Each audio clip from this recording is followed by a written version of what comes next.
Well, hey, everybody, welcome to the 11 o'clock service here today at Washington Heights. So glad you chose to join us, whether you're here in person or you're watching online. If today is your first day here and you're in the room, I want to invite you to do something as soon as our service is over, or maybe you and I have never had the opportunity to say hi. Love to meet you right over here on your right and just off the platform there. And we'd like this big room to feel more like family and for us to know each other on a first name basis. So please stop by. I promise won't keep you long, and it truly be our honor and privilege. Well, we're in a series that we've entitled Learning Curve. We're in a book of the Bible called Proverbs, which is all about wisdom, becoming more of a wise person. What is wisdom?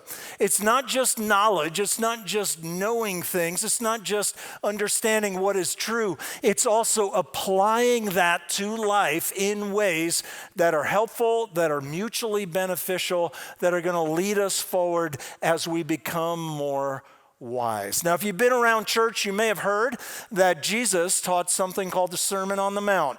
Well, today we're going to look at the Sermon on the Mouth, a little bit different of a focus there, but we're going to look at the words that we speak, hoping to become more wise with our words. And the reality is there's a lot of opportunity here because we use a lot of words, and there's opportunity for good, there's opportunity for less than wonderful. Let me give you a couple examples.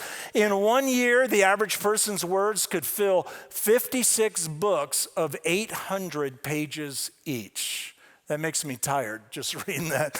Here, the average man in 1 day speaks, can you guess? Why don't you turn to somebody around you, see if you can guess how many words the average man speaks?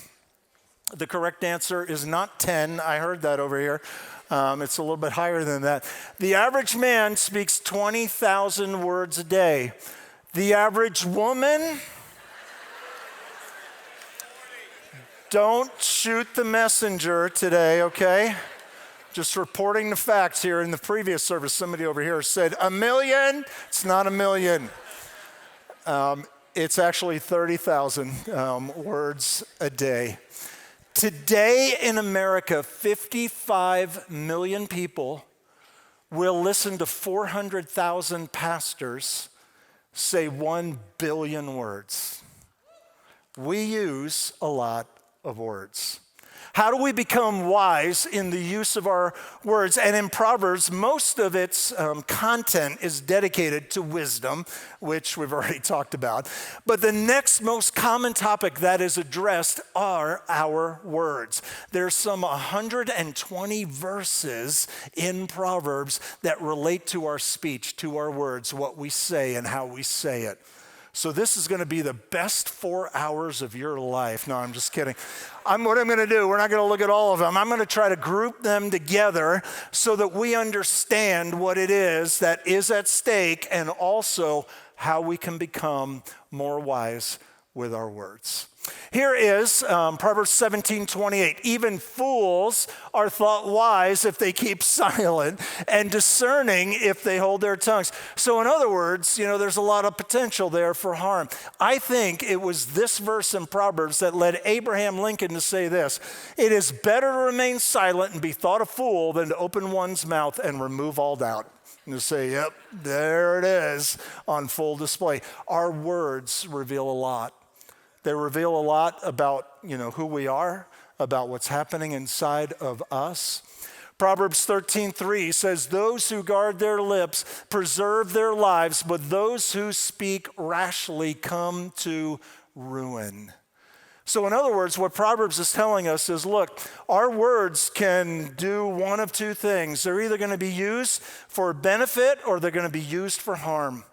Our words maybe are like fire, right? Fire can be used to warm yourself and keep yourself alive in extreme conditions. It can also be used to burn something down and to hurt somebody. And in the same way, our words have the potential to go in a couple of different directions. Our words can get us hired or fired. Our words can start a relationship or end a relationship. Our words can draw our kids closer or push them farther away. Our words can make a friend or an enemy. Our words can get us into trouble or out of trouble. And so what Proverbs gives us is this realistic understanding that, our words are not going to be automatically in one direction or another. Sometimes they can hurt, and sometimes they can help. A couple examples of what Proverbs talks about on both sides of that. Words can wound. Proverbs 12:18, the words of the reckless pierce like swords, but the tongue of the wise brings healing. And there's such a graphic image there, right, of being cut with a sword. And if you get stabbed with that, you can take it out. But what is left there? There is a wound that stays on the other side of being cut with some of those sharp words. I believe that there are some people here today, and you've lived with the other side of some of the words that were said to you. There was a saying a while ago, I don't know if this is still a thing here, but it goes something like this: sticks and stones may break my bones, but names will never, what? Hurt me. Anybody believe that's true? I guess we can call the guy who thought that up an idiot because it doesn't matter to him. But I think for other people, those words sometimes really do hurt. I think there's some people here today, and you've heard words like this: ugly, stupid, worthless, lazy, disappointing. And there are portions of your life that have been dedicated to trying to prove that wrong. Or maybe you felt like you've been living your life under the weight of that, and it's like a backpack full of heavy rocks that you can never take off. Words have potential to wound. And just because, I was just joking, or I didn't mean it, there can be a wound that is left there on the other side. Proverbs 16:28, a perverse person stirs up conflict. In other words, it kills community, and a gossip separates close friends. And what the Bible talks about a lot, and I think it is one of the most underrated areas when it comes to sin. What is sin? In the Bible, sin is missing God's mark. It was used as an archery term, to miss the bullseye. And we can think, well, that's lying, cheating, killing, stealing, all those kind of things. Certainly it includes that. You know what is underrated, though, in that whole arena? Is sins of the mouth. And right there it talks about gossip. That's talking about other people in a way that we would never talk to them.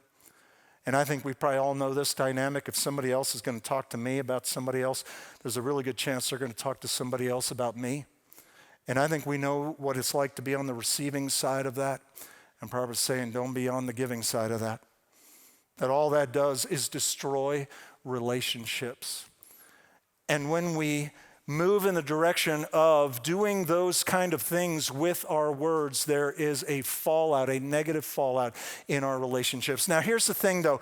As I was even putting this together, I was thinking, it would be so easy to maybe be here today and to say, you go, Pastor, because there's somebody who wounded me, and I hope somebody's feeling really guilty today. Let them have it, and maybe they're sitting next to you and you want to elbow them, whatever the case may be. But we might be on the other side of that.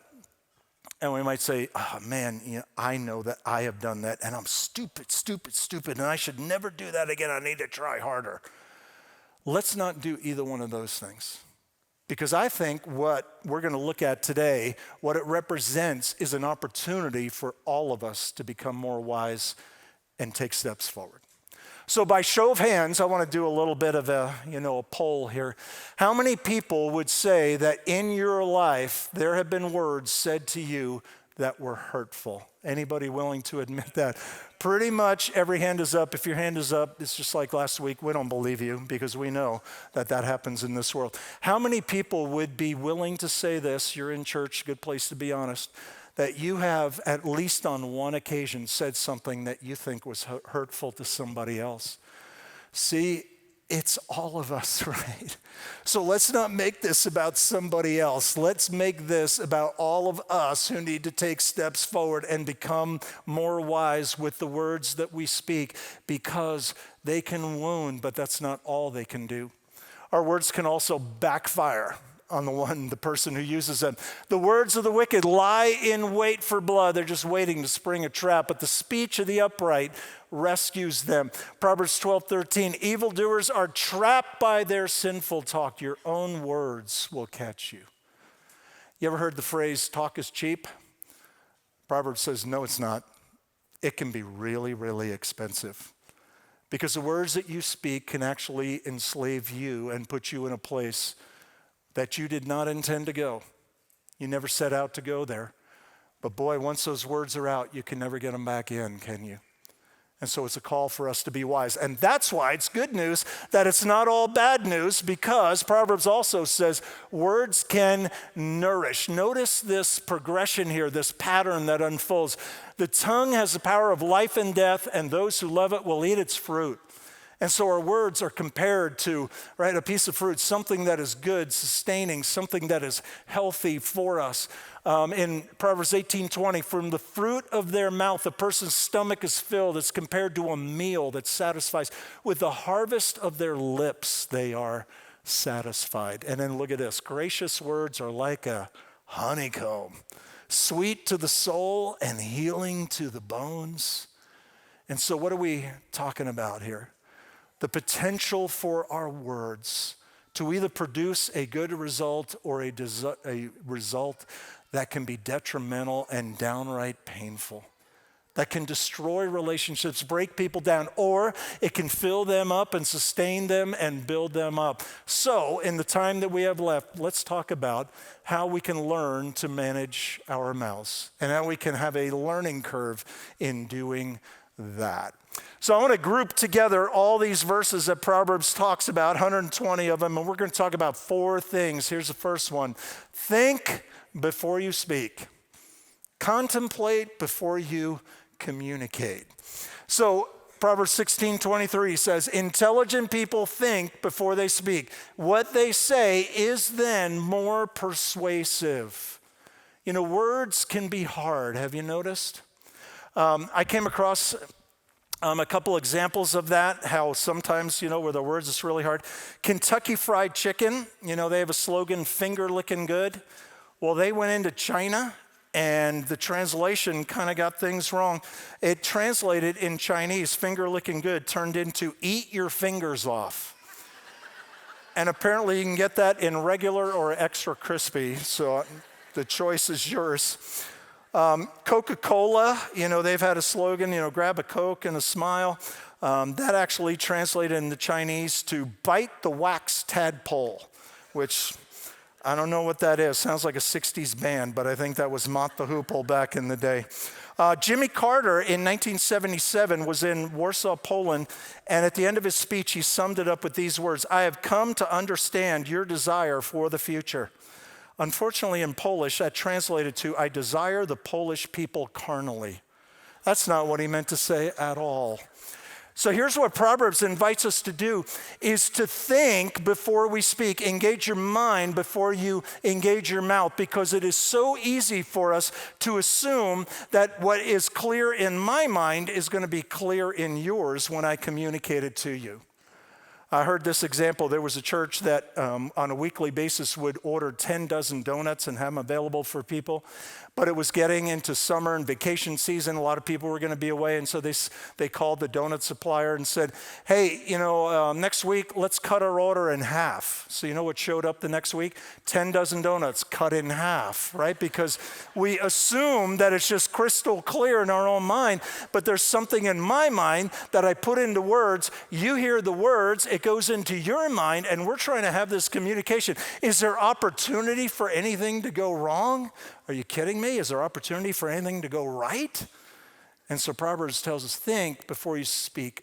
Don't assume that people automatically understand exactly what you mean. Engage your mind first. You will have to live with the consequences of everything you say. Ooh, boy, I wish that one wasn't true, right? Because there's a lot of reality to that. Now, here's the thing. You might say, yeah, I've said a lot of things in anger and said some things when I was angry that I didn't want to say. But we can't control our emotions, can we? I mean, our emotions are what they are, and there's a measure of truth to that. But let me give you an example to say we might be better at it than we think we are. So maybe you've been, angry at somebody and all of a sudden your phone rings and you've been giving this person the business over here and all of a sudden, how do you answer that phone? Oh, hey, how you doing? Yeah, what an amazing ability to control in that moment. And I wonder if Proverbs is trying to give us a sense of ownership about that. You're not as out of control as you may want to believe that you are, and you're more in control. And in those moments, you realize that your words have consequences for good or for bad, right? There's some good words that we can speak, and those have great consequences. They might build relationships and create friendships and draw people closer, but they can also separate and drive apart. It is a trap to dedicate something rashly and only later to consider one's vows. Anybody have this issue of saying yes to stuff all the time without even thinking it through? This is telling us choose your commitments carefully. Calculate the cost of things. One of the laws of life is it is so much easier to get in than it is to get out. Anybody know that about debt? It's really easy to get in debt. It's harder to get out of debt. It's a lot easier to fill your schedule full of commitments than it is to clear your schedule and have available space in your life. How many times have your kids, maybe when you said something and you just wanted to kind of, brush it off or put it off till later, but you didn't want to tell them outright no because you knew that would be a battle. And then, so you kind of give a sort of half answer, and then they come later and they say, you said. And I think in those moments, we recognize that there is some kind of consequence that comes along with it. So think before you speak and make your commitments carefully. So here's the second thing that Proverbs talks about is avoid the escalation game. You ever been involved in that where there's a disagreement and somebody comes at you and maybe they're a little bit hot and now you one-up them and then they one-up you? And I don't know if this is a personality type, but here's what a soccer coach told me back in the day. Said, here's one thing I know about you. When we're out there and we're playing, if somebody gets you, you're going to get them back even better. And you know what I don't like about that? He was right about that. Somebody pushed me, I'm going to push him back hard. You trip me, I will see you later. And I wonder sometimes in our conversations, in our relationships, there is this sense that, oh yeah, you know what I want to do in this moment? You're coming at me, I want to win. And my goal is to win and to put you in your place and demonstrate maybe my superiority. Proverbs tells us the goal of our relationships, even when there's conflict, is reconciliation. Is that our relationships will grow deeper. But if we're out to win and to prove somebody wrong, I wonder if I could go back in time, what I would be doing if I wasn't doing this? I think I'd be a lawyer because I love to debate. And sometimes people bring up an issue and I don't even believe, the side of the issue that would be the opposite. I just take the opposite side because I want to debate them. And I think when our goal is to win a contest and to prove them wrong, we wind up at a place we never really set out to go to begin with. So avoid the escalation game. A gentle answer turns away wrath, but a harsh word stirs up anger. In other words, a harsh word just ups the ante. And that can go back and forth, and that's not going to end anywhere good. So the next time somebody comes at you, try this. Try a gentle answer and see what happens. And if they're coming at you like they're on fire, a gentle answer is like throwing a bucket of water on that and the fire goes out. And Proverbs says, that's wise. That's wise. Patience and gentle talk can convince a ruler and overcome any problem. So patience and not being on a mission to win, but when we engage people that way, even a ruler, somebody that we would think is so on a higher level than we are, in a place that's totally different than we are, that there can actually be reconciliation on the other side of that. And we can work through whatever issue there might be. So when that moment comes, you're trying to win or you're trying to reconcile? Because Proverbs says, smart to reconcile. You're foolish if you're trying to win.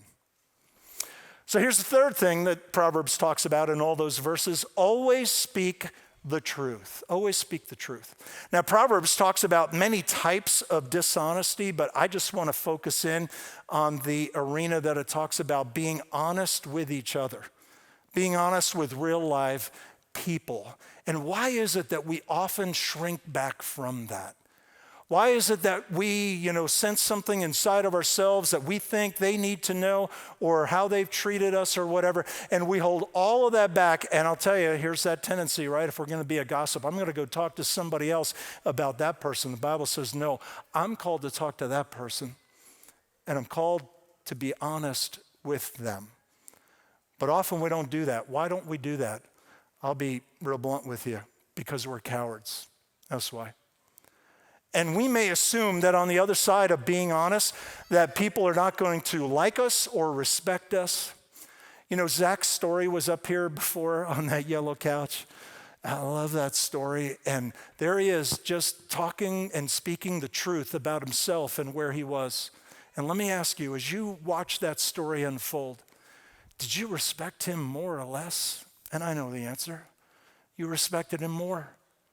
So why is it that when we see somebody else speak truthfully about themselves and own some things that are less than wonderful, we go, that's amazing, that's cool, that is to be respected. But then when we're thinking about that internally, we think, oh, they're not going to like me. They're not going to respect me. Proverbs says, always speak the truth. Whoever winks maliciously causes grief, and a chattering fool comes to ruin. You know what a malicious wink is? You ever had somebody say something, then they kind of wink, and there's that little smirk that often comes along with it? And that's a way of saying, yeah, I said that, but that's not true. I said that, but that's not really what I mean. I said that, but really the truth is the opposite of that, right? It is deceitful. It is manipulative. It is representing one thing, but meaning another thing. Why do we do that? We shrink back because often we are afraid. And I think the other reason why we can shrink back from that is because there's something going on inside of our hearts that we would rather not admit. Have you ever played a little loose with the truth and maybe exaggerated something? Why do we do that? And you know what? Moment of confession, I've done that and I do that. Why? Right? Because I want people to like me and I want people to think well of me, and I'm trying to manage people's, expectations or their understanding of me. And in that moment, what is that about? It is to be liked, which is really born out of pride, which is making it all about myself. And that's pretty ugly. I mean, well, that wasn't a big deal, I just stretched the truth a little bit. I wonder if we dug beneath the surface, we would discover something that's a whole lot more inclusive than just that. When I sit down with married couples who are struggling, who are in a difficult place, I will ask them often, a question that goes something like this. So what do you think you have contributed to the problem? And here's how I know if this is going to go somewhere good or not. When it's all about, well, it's all her fault, it's all his fault, there's little to no hope there. Because wouldn't you agree that when two people are having an issue, it's not 100%, 0%, and I'm not saying it's 50-50 all the time either, but there is something that everybody can own in every moment where we're having a struggle. But if we can't take ownership of what we bring to the issue, I don't know that there's any hope. Because I don't think we're being honest with them, and I don't think we're being honest with ourselves. And so there's a real call for us to be honest. Be honest about who we are. Be honest about what we bring to those issues that we have with other people. It's never all them. It's never all me. But you know what? Can I just own my part? Because the only person I can change in that moment is this person, is me, but not them.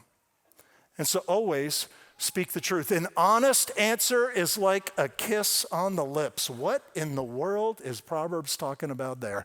It's the only time in the Bible it talks about kissing on the lips, and it's in this context. And we might think, well, that's weird and creepy. What in the world is that talking about? There is a cultural thing going on here that gives this real clarity and meaning. In those days, if you were friends or a relationship on equal terms, you viewed that person with great respect, and you are my equal, you have honor and dignity and respect. When those people would greet one another, they would greet with a kiss on the lips. Now, that doesn't happen in our culture, but that's what they did. Now, if you met somebody, maybe for the first time you didn't know them, maybe it was a child, or maybe it was somebody that you were viewing a little bit in a different relationship than being on equal terms, they would greet each other with a kiss on the cheek. And there's some European cultures that still maintain this today with kisses on the cheek. And then if it was somebody who was in a totally subservient relationship, could have been a slave to a master, how would they greet each other? That slave would take a knee before them and would bow their head. And so what Proverbs is telling us here is honesty with each other is like treating people with the God-given dignity and respect that they deserve. And that when we do that, we are forging a relationship of equals, of people that matter to one another. And one is not subservient to the other, but we are on equal footing. And I see the God-given value in you. And we have the opportunity for that relationship to get better and better. See, intimacy is always the result of truth. It's always on the other side of truth. But deceit, manipulation, a lack of truth always destroys relationships.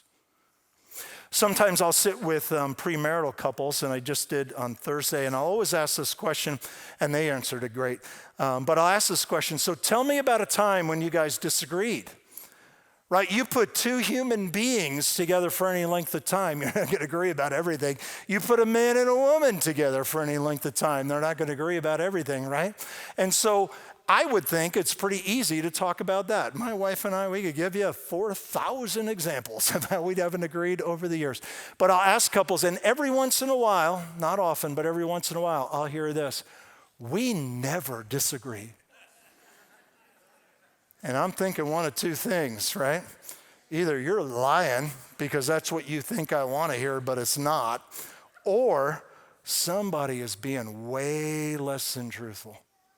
And maybe it's one, and maybe it's both, but something's going on there that Proverbs says, that's not going to take you to a good place.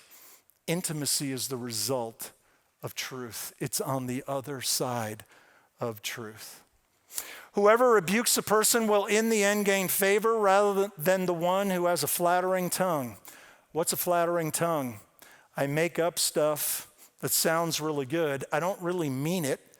But again, I'm trying to manipulate and manage your understanding of who I am. The only other option we have to being truthful in our relationships is to play games. And playing games gets really exhausting, because you probably have to remember over and over again what it is that you said, and you don't want to change the story. But again, behind that is often this need we have to be liked, which is really rooted in pride, which is all about you. You know, sometimes when we're talking about truth, we'll go there to some degree, and I've heard people talk about the last 10%. That sometimes we'll say things because they are true and we're trying to, just reconcile or grow a relationship. But then there can be those moments in which we hold back maybe that last 10% because we fear that on the other side of that, they're going to move away from us and maybe we're risking it all. But I would say in the context of a trusted relationship with the goal being reconciliation, go the last 10%. And speak truthfully to one another, because there is something so good on the other side of truth. But here's the qualifier that comes along with it. Speak the truth all the time, but speak the truth in love. So truth is not meant to be used like a club that we beat people up with.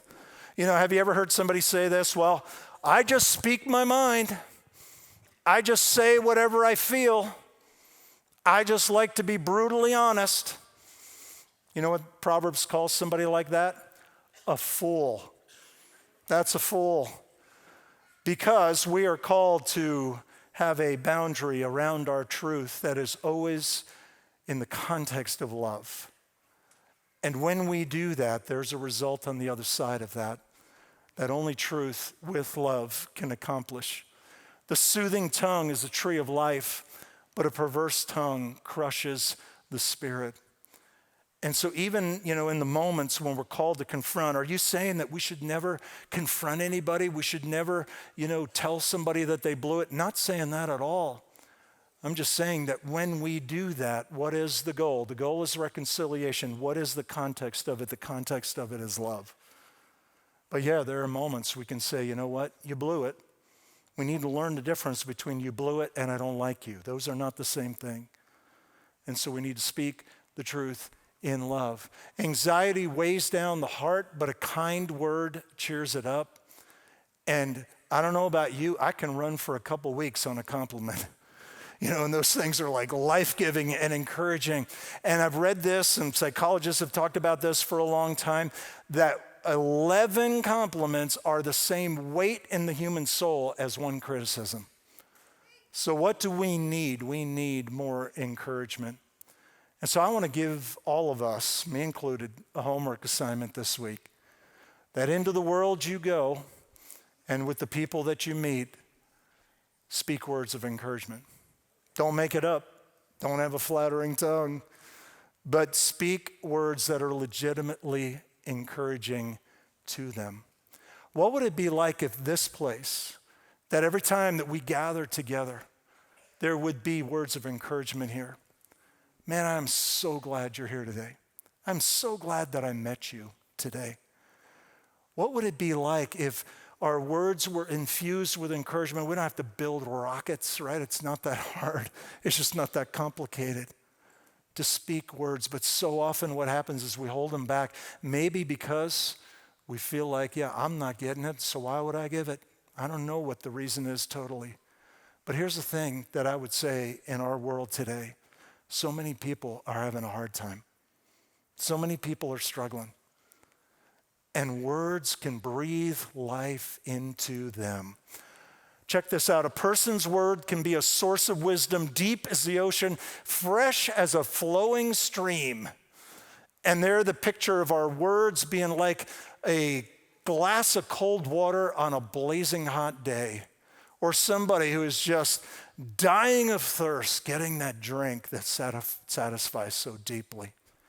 And you know what? I think around us every day are people who are thirsty for words that can be that refreshment. And maybe we can even say water, kind of literally sometimes, is life. Let me give you an image as you think about that homework assignment and you see the people you're going to see this next week. Here's a guy running a race. He's come to an aid station. Somebody's holding out water or Gatorade. I don't know exactly what's inside of those cups. Back in the day, I would run, and I ran a number of marathons, and boy, these aid stations are like life-giving, as you're doing that. If you just started a marathon and you were fully fueled with hydration and all the calories that you needed, you could go about 16 miles just with what you got in you. But here's the thing, in a marathon, you got another 10 miles to go. And that's a long way. And so along the way, you need to start taking in something. So here's this guy, and if that's kind of a picture of people running through life, and some people are thirsty. And there you are, and you've got in your hands and really in your mouth a cup of cold water to somebody who's thirsty. Words that encourage and inspire and breathe life in. But imagine that guy at that aid station there. Here comes that runner. Oh, well, let me pull that back. Hope you get some more down the road. Be somebody who's handing a cup of cold water to somebody who's thirsty, because they're around us each and every day. And what if this community became the kind of community in our neighborhoods, our schools, our places of work, wherever it might be, that just spoke words that brought life and that were like a cup of cold water? So here's what Proverbs talks about. Think before you speak. Avoid the escalation game. Always speak the truth, and speak the truth in love. Now again, I fear that when we get to this point of it and we look at that, every single one of us could go, as I would, Yeah, think before you speak. Blew that. I don't know how many times. Avoid the escalation. Yeah, I play that a lot. Always speak the truth. Yeah, stretch that sometimes. Speak the truth in love. Yeah, it hasn't always been in love. And there is a professor who is actually the leader of Princeton Seminary. His name is Craig Barnes. And he says, please don't take this as a bad dog sermon. And here's what he means. Sometimes you come to church, you get your hand slapped. And at our house, we have 2 dogs, and one of them especially, if I tell him he's been a bad dog, you know what he does? He just kind of turns and slinks away and disappears for a while and then comes back out. Is it okay? Am I okay? And we can come and hear this and see this and think, bad dog, and slink away from here and think, okay, I better try harder and do better, and I got to get my act together. That's not what this is. That on the other side of this, it might be easy to give up and say, well, all right, I can try that for a while. I'm not sure how long my willpower is going to hold out, or just, forget about it altogether. Is there hope with this? And there is. Check out what Proverbs says here in Proverbs 16:23. The hearts of the wise make their mouths prudent, and their lips promote instruction. Proverbs begins to make this connection between the heart and the mouth. Now for us, the heart is often the seat of our emotions, but for them, it was a whole lot more. It was our worldview, it was our values, it was our belief of where life is truly found. And so there's this connection between what's going on in here and what's coming out of here. And Proverbs is not the only one to talk about that. And 1,000 years after these words were written, along comes somebody named Jesus. And he said this one day, a good man brings good things out of the good stored up in his heart, and an evil man brings evil things out of the evil stored up in his heart. For the mouth speaks what the heart is full of. And so if we want to change what's coming out of here, we need to look in here. And the hope is not that we would get our act together and exercise more willpower. The opportunity here is to lean more into the power and the love and the mercy and the grace of God to transform us at a heart level.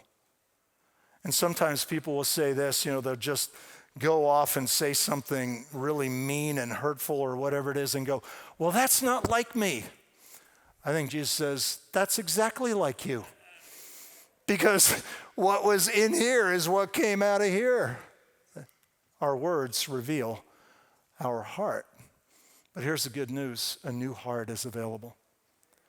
And there's a God, when we step into that relationship with him and we say yes to him, he goes to work to make us over. And part of that has to do with the renovation of the human heart. Have you said yes to his grace? Have you stepped into that relationship with him? Because he's done everything that is necessary for you to be forgiven and be called his child. And inside of that relationship, if you have said yes to him, are you journeying with him? We said this last week, that in the book of Proverbs, wisdom is pictured like a path. A path is not something that you just take one giant step and I'm good, right? What is a path? You walk one step at a time and one day at a time. And then after a period of time, you wind up at a different place than where you began. And so maybe if we want to change the fruit that's coming out of our mouth, change the root of what is taking place in your heart. Would you bow your heads together with me as I pray? And so, Lord Jesus, thank you for the goodness and grace you've extended to us each and every day. Thank you for the wisdom that we receive from you. Thank you that we can wind up at a place and as a person that we can never find on our own. But it is the grace, the power, and the mercy of our great God that has reached down to us and invites us in. And so God, when it comes to our words, I pray that this community, this family here at Washington Heights, whether we're gathered together or we're out living our lives in our communities, our work, wherever it is, God, may we speak words of life. May we understand what is at play with the words that we speak. And God, just make us increasingly wise with our words. And may all of that be to your honor and to your glory. And so we ask and pray all of this in Jesus' name. Amen.